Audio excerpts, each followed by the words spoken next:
quitter, mais comme on est dans une phase de clarification, il ne faut pas que vous oubliez aussi la dame qu'on appelle Nadi Bamba. Parce que c'est elle-même qui est le pivot du complot. Les autres ne sont que des instruments. Et c'est pourquoi ce sont ces journaux qui sont à la pointe du combat contre nous. Parce qu'elle aussi, elle vise de récupérer. Elle-même, elle attend qu'on me chasse pour rentrer en Côte d'Ivoire. Elle ne va pas rentrer, hein? Avec son groupe constitué des Bemba et tout cela.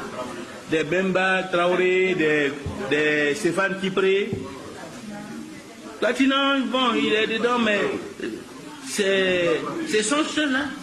Parce qu'aujourd'hui, le FPI est l'objet de plusieurs convoitises. Or, celle-là, elle nous a déjà fait suffisamment de mal. Parce que la chute, notre chute là, elle y est pour beaucoup. Elle y est pour beaucoup. Depuis 2007-2008, quand Soro Guillaume est devenu Premier ministre, celle qui a tout fait, Soro Guillaume est devenu le chouchou de Gbagbo. A telle enseigne que face à lui-même, en 2008, Konaté Sidiki et consorts là disaient que si le président du CIAFI fait, on va le mettre en prison. Qu'il complote contre Gbagbo. Lui et les gens du FPI là. Quel est votre position? Et le président Gbagbo a certainement rien dit. Ils étaient devenus tellement puissants.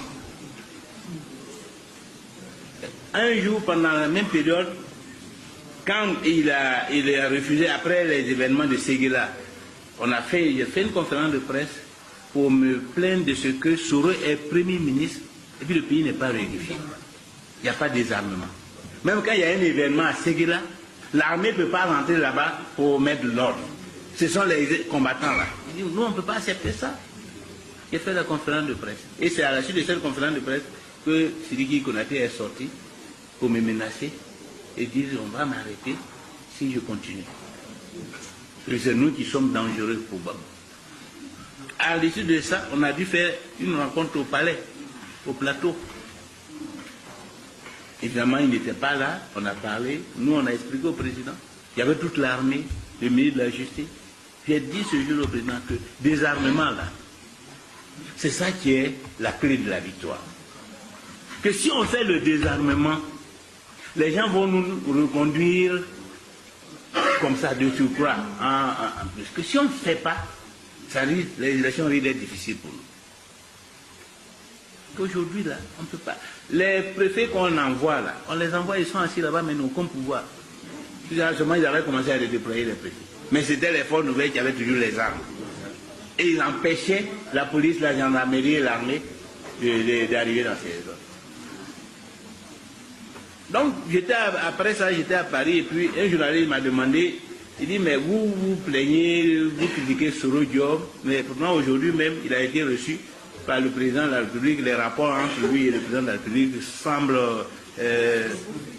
au beau fixe. Après même la rencontre, ils ont même fait une balade en bateau sur la lagune. Ce jour-là, j'ai dit, mais reste à savoir qui met l'autre en bateau.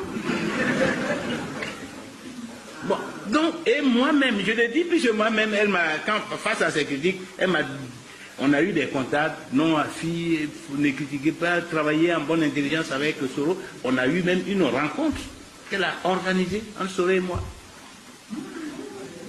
Pour qu'on s'entende, pour que le FPI ne critique plus Soro, pour qu'on essaie de voir comment on va aider ensemble le président Gbagbo et qu'on travaille en bonne intelligence. Donc ce n'est pas une autorité publique. Ce n'est pas, disons, ce n'est pas un secret.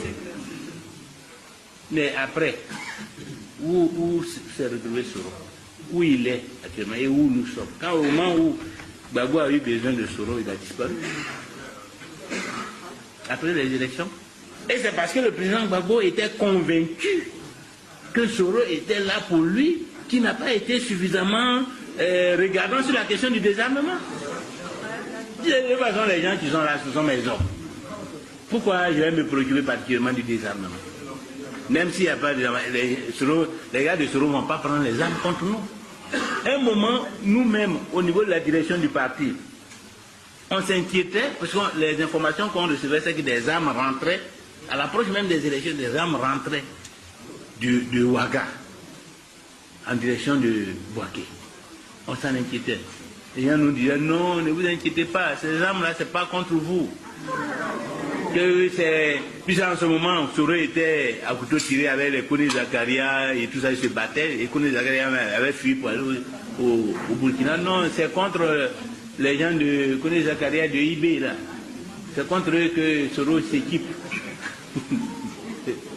Après, alors, et aujourd'hui, elle est engagée à fond dans cette affaire de